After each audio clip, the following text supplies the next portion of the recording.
Shalom, shalom. It's the brother Maccabee from GMS, Colorado. I would like to first and foremost say all praises Yahweh to Yahweh Bahashem Yahweh Shai. I would like to say as well double honors unto the elders of GMS who taught us this word. Okay, all the true leaders of all of Israel, whether you can accept that or not. All right, and I'd like to extend a deep and sincere who continue to work and push and do what's necessary to possibly make that trip to the other side, man. All right. So just wanted to touch on some of the characteristics of Edom, man, and how it's just so apparent that that Esau Edom is the white man. You can't run from these prophecies. You can't run from these things. All you do is all that you've done in the last few months is knock prophecies over, like a well thrown bowling ball, man. You've just knocked them down. You had Trump. Trump is threatening to do. He put out threats this week of nuclear, basically nuclear destroying countries and dealing with this asshole, man. And he put the tariff. He put out tariffs onto the Chinese goods, and everybody is raving how he, brought the economy back up 4% or so, 4% or something along those lines. But it was forced sales, man. He forced these people to sell and try to make their money as fast as possible before they can no longer sell their product for a decent price, man, which inflation is about to hit America in a way that it has never done.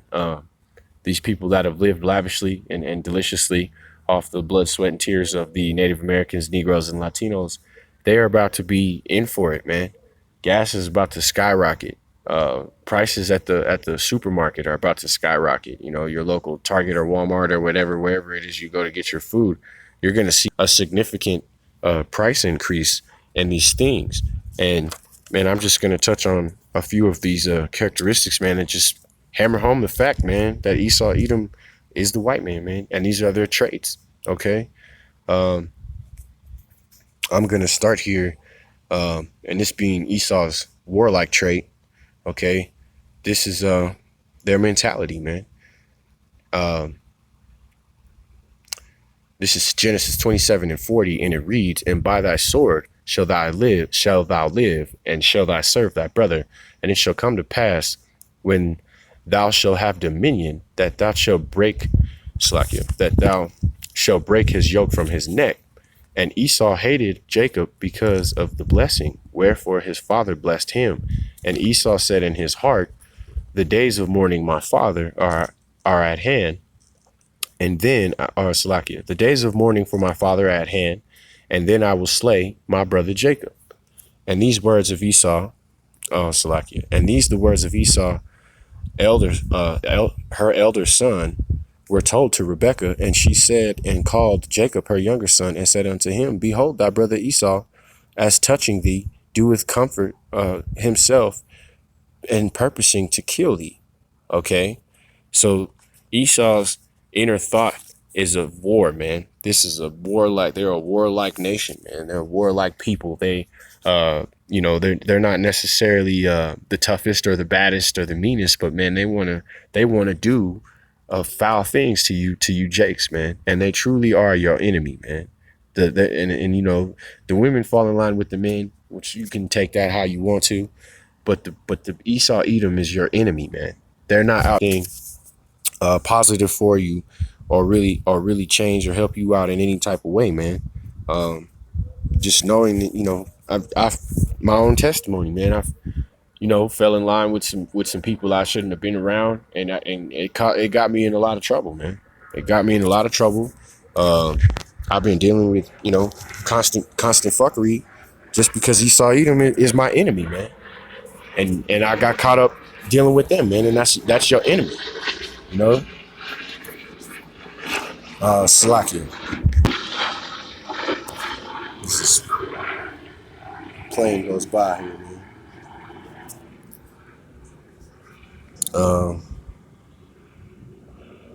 I think I was looking for.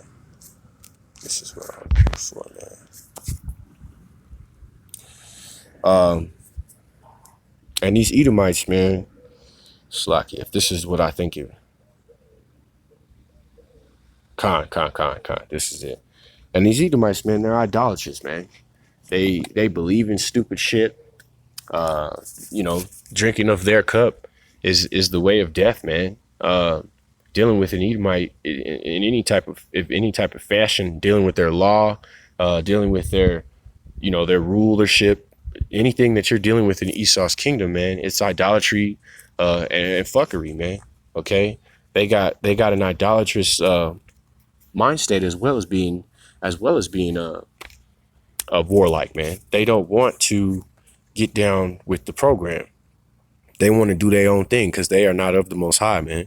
Okay, they want you to do what they do because they don't do what they don't follow the book, man. They don't follow the ways of the Most High. They do their own shit. Okay, this is proof here, man. That once again, Esau, Edom, they have these traits. They get down like this. Okay, this is Second Chronicles 2:20. This is Second Chronicles 25:14. And now it came to pass as Amaziah was come from the slaughter of the Edomites that he brought the gods of the children of Seir and set them up to be his gods and bowed them before himself and bowed down himself before them and burned incense unto them. Okay, and Jacob's caught up doing this all the time, man. Right? Whether you're dealing with, you know, these Catholic churches or Christian churches, or you want to be Buddhist, or, you know, you're not following the Most High, man. You following idolatrous concepts, which, you know, the brother here, as Slakia, Amaziah was come from the slaughter of the Edomites, and then he brought the gods of their children, of the gods of the children of Seir, being Edomites. Okay, Seir is their homeland, and set them up to be his gods, and bowed himself before them, and burned incense unto them. Wherefore the anger of Yahweh was kindled against Amaziah, and he sent unto him a prophet, which said unto him, Why hast thou sought after the gods of the people, which could not deliver their own people out of thine hand? Which, man, the Lord sent him a cold cut, man. He said, nigga, why are you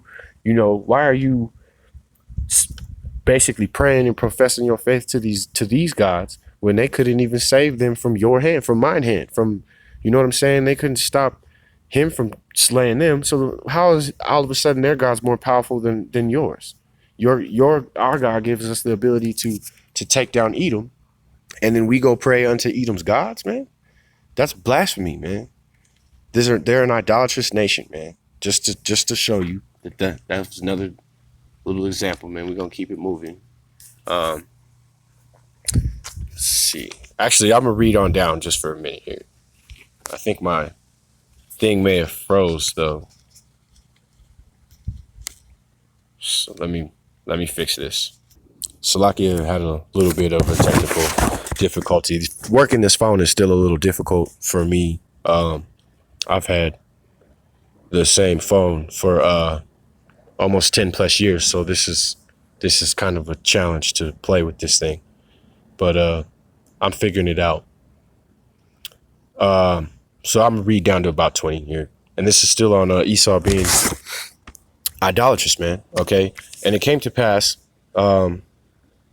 he talked with him, Salakia, and that the king said unto him, Art thou my king's counsel forbear? Why shouldst thou be smitten? Why shouldn't thou be smitten? Then the prophet forbare and said, I know that Yahweh hath determined to destroy thee, because thou hast done this, and has hearkened and has not hearkened unto my counsel. Then Ahaziah, king of Judah, took advice and sent Slakia to Joash, the son of Joahaz, the son of Jehu, king of Israel, saying, Come, let us see one another's face. And Joash, king of Israel, sent to Amaziah, the king of Judah, saying, The thistle that was in Lebanon sent to the cedar that was in Lebanon. saying, give thy daughter to my son to wife. And there passed by the wild beast that was in Lebanon and trod down the thistle.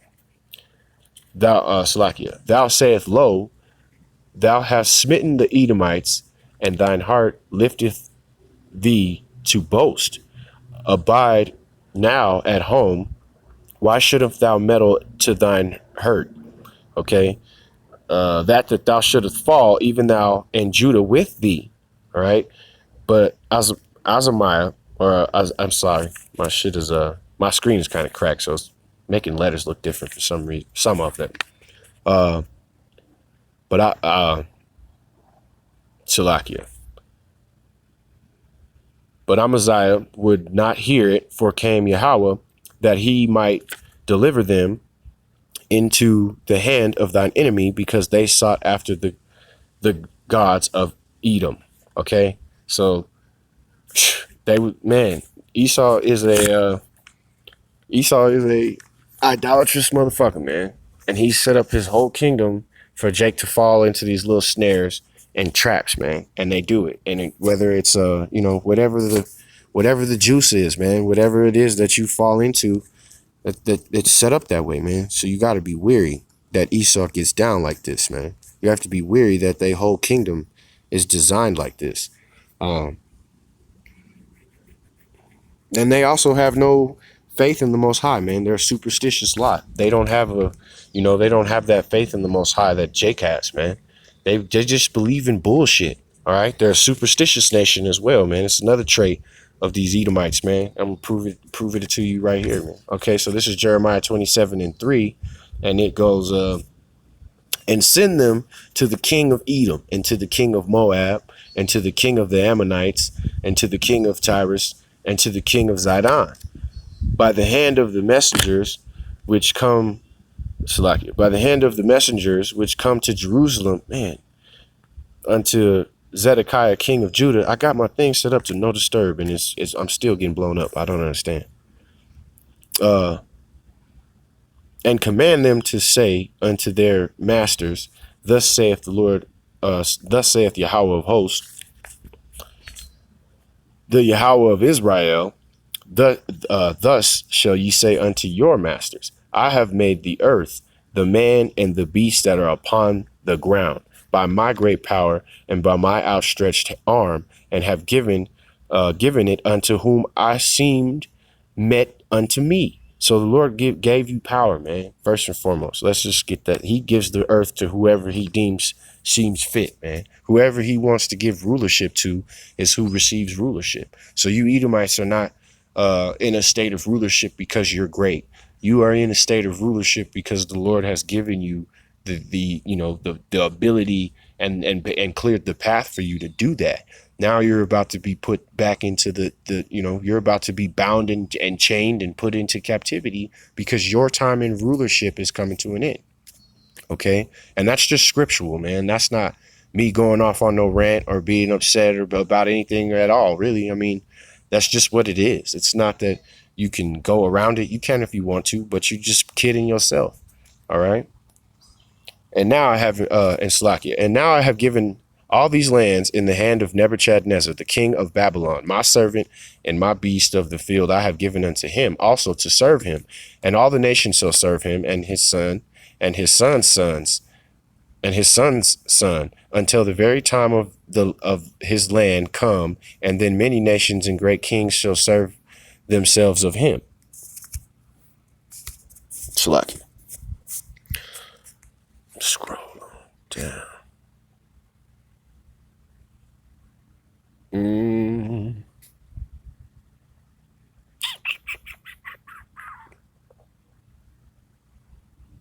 Salakia, I'm trying to.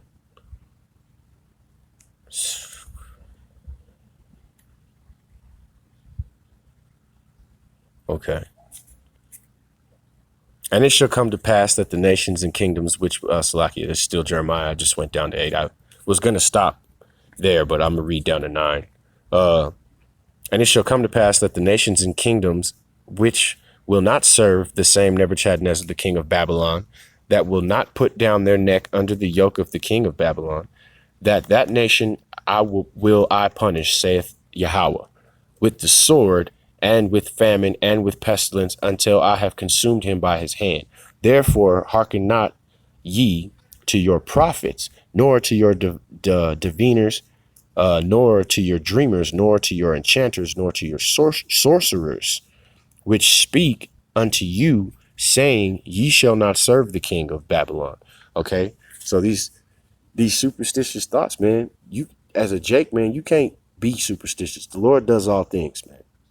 Okay, so the Lord does all things. Esau doesn't think that way. They think that when someone passes, that it's a terrible tragedy. And you know, as a person, yeah, you feel an amount of hurt when someone passes, but in this current state that we're in, this is captivity. So death is release, man. And the Most High does what he does, and we don't get to pick and choose and be bitchy about it. You don't get to sit there and talk about, why would God do this? Why would God make this happen? You sound ridiculous, to be honest. You don't get to box with God, man. You don't get to argue with God. He put these things in place, and if you don't like them, then you're not with the law. You're not following the law of God. Those aren't my words. That's what the book says. You know what I mean?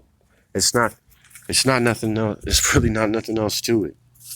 I'm gonna stay in Jeremiah though, and I got another one I want to go on real quick,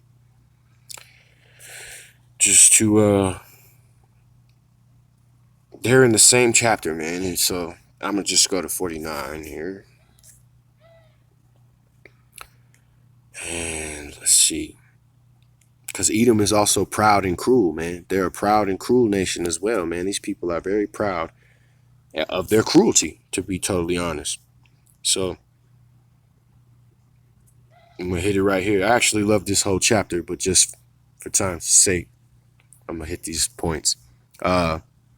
This is Jeremiah 49 and 15. All right, speaking on how Edom is cruel, man. Okay, for lo, I will make thee small amongst the heathen and despised amongst men. Speaking on Edom again, thy terribleness hath deceived thee, and the pride of thine heart, O thou that dwellest in the cleft of the rock, that holdest the height of the hill, though thou shouldest make thy nest as high as the eagle, I will bring thee down. I will bring thee down from thence, saith Yahweh. Okay. Also, Edom shall be a desolation. Everyone that goeth by it shall be astonished, and shall hiss at all the plagues therefore, as in the overthrow of Sodom and Gomorrah, and the neighboring cities thereof, saith Yahweh. No man shall abide there, neither shall the Son of Man dwell in it. Okay, so you Edomites are dumb proud, and your cruelty and proudness in your cruelty is what has led you to this point, man. You've just really tracked along the entire time, all the way to the prophecy that's going to be, the prophecy of Obadiah is yet to come, but you going to get it because you've done all the rest of these things. All the rest of the things have happened. All right. You got Trump trying to build a space force so that he can dominate. And I just saw a preview for a movie where the dude is having nightmares at night about the future. And what he's seeing in his dreams is the destruction of the world, essentially, night after night after night after night after night after night after night until it finally happens. And you want to know what, like the preview for it that I was watching, they look into the sky and basically an alien force inhabits the planet and annihilates everything, which they know, man. These Edomites know that their time is up. That's why they're trying to get to space. That's why they're running to get away from everything that's going on here, the ones that can, okay? Because they know that this place is going down. They know that this place is coming to an end. They know that the chariots of Yahweh Bashem Yahushai are very close, man. They know there's been more chariot activity than I've ever seen, man. You can't get around this judgment, man. There's nothing that you people can do. You're going to take this judgment, whether you like it or not. And I just got one more. I didn't mean do that. Move that little thing a little bit. That works. And I'm looking for I'm gonna hit this last one and I'll close this out. Ooh.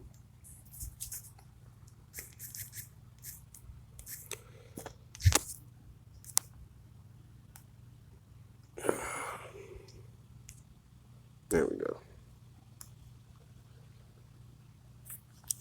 This is Ezekiel 25:12. All right, and now I'm just gonna speak on some of the vindictiveness of Esau, man. Another trait that they have, man. This is an evil nation, man. These people are evil. Okay. Thus saith the Yahweh, Salakia. Thus saith Yahweh, because that Edom have dealt against the house of Judah by taking vengeance, and have greatly offended and revenged himself upon them. And they have, man. Okay, hardcore slavery, repeated slaveries, constantly putting Jake down, shooting Jake down in the street, hanging Jake. The atrocities are endless, man. You can't even you can't even begin to even say sorry for the things that you've done as an Edom. If you know you're an Edomite, and your nation is behind all of this, and the Lord's cast great judgment upon you, what can you do? What can you do? And I'm gonna just keep it going for a minute. Therefore, thus saith Yahweh, I will also stretch out mine hand upon Edom, and I will cut them off from man and beast of Salakia. Will cut off man and beast from it, and I will take it. I will make it desolate from Teman, and they of Dedan shall fall by the sword. And I will lay my vengeance upon Edom by the hand of my people Israel, and they shall do in Edom according to mine anger and according to mine fury. And they shall know my vengeance, saith Yahweh. Okay. Thus saith Yahweh, because Salakia. I love this chapter. It just essentially goes down casting judgment onto all the heathens, man, for this reason. And all of you heathens are going to know the Lord's vengeance, man. You're all going to know the Lord's vengeance and his fury and anger. Okay? And he's going to sick his super soldiers on you, man. You think you got super soldiers when the Lord got an army of 144,000 just, and they're gonna tear you Edomites limb from limb, man. Lord willing, some of the brothers that I've supped with get to be among them, man. Because you deserve it. You Edomites deserve to be torn to shreds, man. And I'm gonna end with that, man. All praises be unto Yahweh, Baal Shem, Yahweh Shai. Okay, double honors unto the elders of GMS who taught me this word. Are my spiritual teachers and are the true leaders of all of Israel. And I would also like to extend a deep and sincere shalom to all you Akim out there who are pushing, working, moving this word around the four corners of the earth. Continue to do what you do. Continue to push. And shalom.